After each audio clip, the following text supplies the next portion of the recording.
three friends, a late-night practice session, and a haunting melody that unlocked a world unseen. This story is based on true events. Brace yourself, it's a bit scary. Namdi and his friends, Emeka and Nonso, were part of a small band known for electrifying performances, the Odigwas. Namdi played the guitar, and he also sang while Emeka and Nonso played guitar and the drums respectively. Every weekend, they would be invited to different events in town: weddings, burials, festivals, child dedications, birthday parties. Everyone loved their music, and the Odigwas always went above to give outstanding performances at these events. One day, the son of one of the wealthiest men in their community, Owonatilira, invited them to play at his father's birthday party. Namdi and his friend were very excited. Owonatilira was a very generous man and was known to pay performers handsomely in addition to giving them outlandish gifts like cars and real estate. This invitation promised to be a life-changing opportunity. Namdi and his friends knew this was an opportunity of a lifetime, and they couldn't afford to mess it up. Determined to impress, they decided to create a brand new sound to perform at this event, something different from what they were known for. Fate, however, had a different rhythm in store.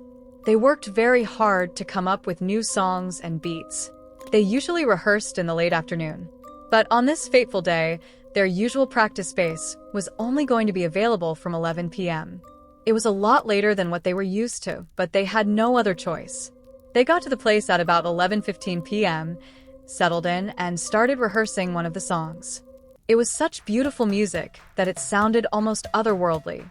Namdi and his friends were very pleased with and proud of the new sound they had come up with. It was beautiful, captivating, and unlike anything they'd created before. They played the song over and again. They started playing at about 11:45 p.m., but as they rehearsed, they unknowingly awakened forces beyond their comprehension.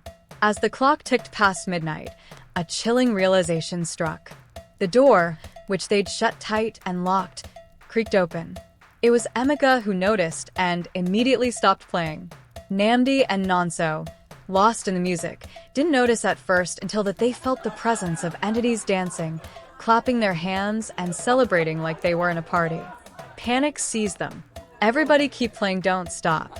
Just keep playing," Nonso screamed. "We have attracted the attention of night spirits, and they might kill us if we stop the music, so whatever you do, keep playing and don't stop." Namdi was petrified.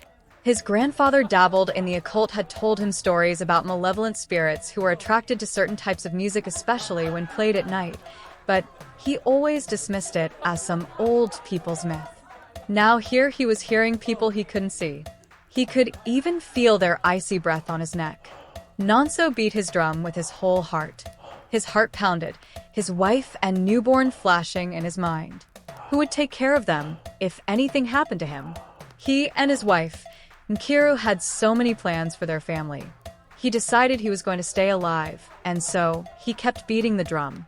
Emeka's grandfather was a dibia, and so he had had some supernatural encounters, but nothing prepared him for this.